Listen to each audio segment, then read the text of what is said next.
Square, I must be honest. And I have no clue of the history. I've never heard, never been taught.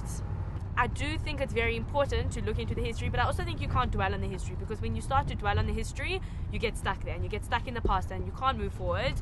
I think that children today are much more materialistic and they're more concerned about having a new phone than going to vote for their president, as if it's any less important. And I think that makes us apathetic. And really, when you've heard the same thing in your school syllabus year after year after year after year, you become a bit immune to it and you don't really understand the magnitude of the problems that were in South Africa and the past and the history. And I think from that, children, they're not really looking to do any better. They're not looking to improve. They're just taking what they have for granted, taking their freedom for granted, taking their privileges for granted, and they're not really managing to overcome that apathy.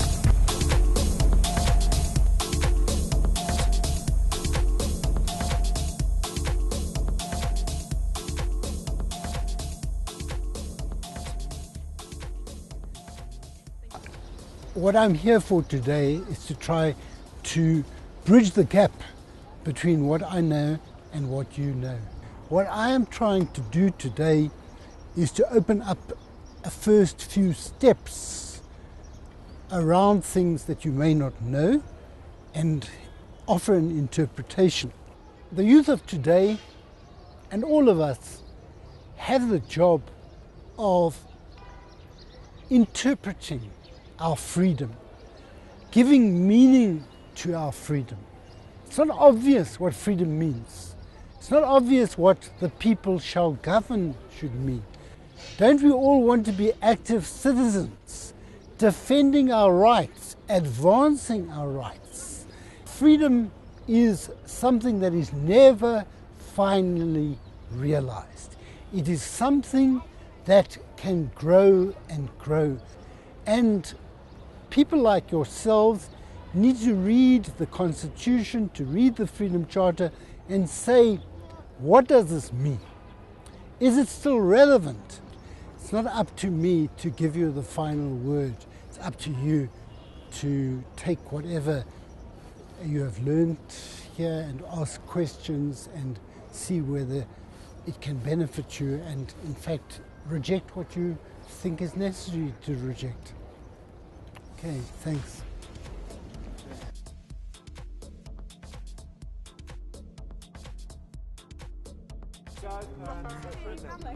Look at the second sentence there. It's so beautiful. This is how it's presented. It's like the Freedom Charter was to become a shining light of humanism in the long dark years of the struggle. How beautiful is that imagery? That's quite amazing. Yeah. They also talk about how the tablets are presenting the details of this life like an open book. Yeah, it does look like an open book. Oh, that's so beautiful. The place where we're at now would be Freedom Square. And Professor Sattler obviously gave us an insight into the significance of Freedom Square. The most important thing I can take from this chat that he gave us today was how he stressed the importance of the interpretation of the Freedom Charter and how everyone can interpret it in different ways. And that's really the beauty of the Freedom Charter, because, and this is something he said, was the continuous interpretation of Freedom Charter, and that allows it to stand not only for that time period but for moving forward in our future as a country, as a nation. First and foremost, I would like to thank the Vice Chancellor and Rector of University of the Free State, Professor Jonathan Jansen, because it is through him, together with you, that I am here. Professor Sattler's talk actually conscientized me on certain aspects.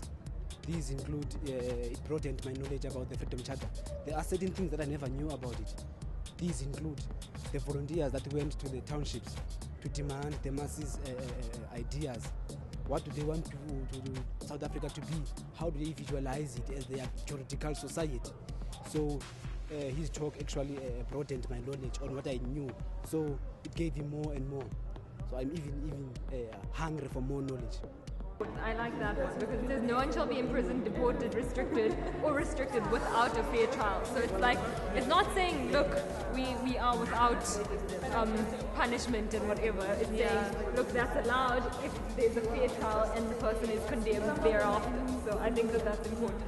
Okay, so yesterday I had no idea that Freedom Square was about 5 minutes away from our home. Apart from yesterday and today, I've actually been informed a lot about Freedom Square, about the freedom fighters and how we came to where we are today, about equality, and that everyone should be treated equally amongst us, no matter what nationality they are, or gender, or race.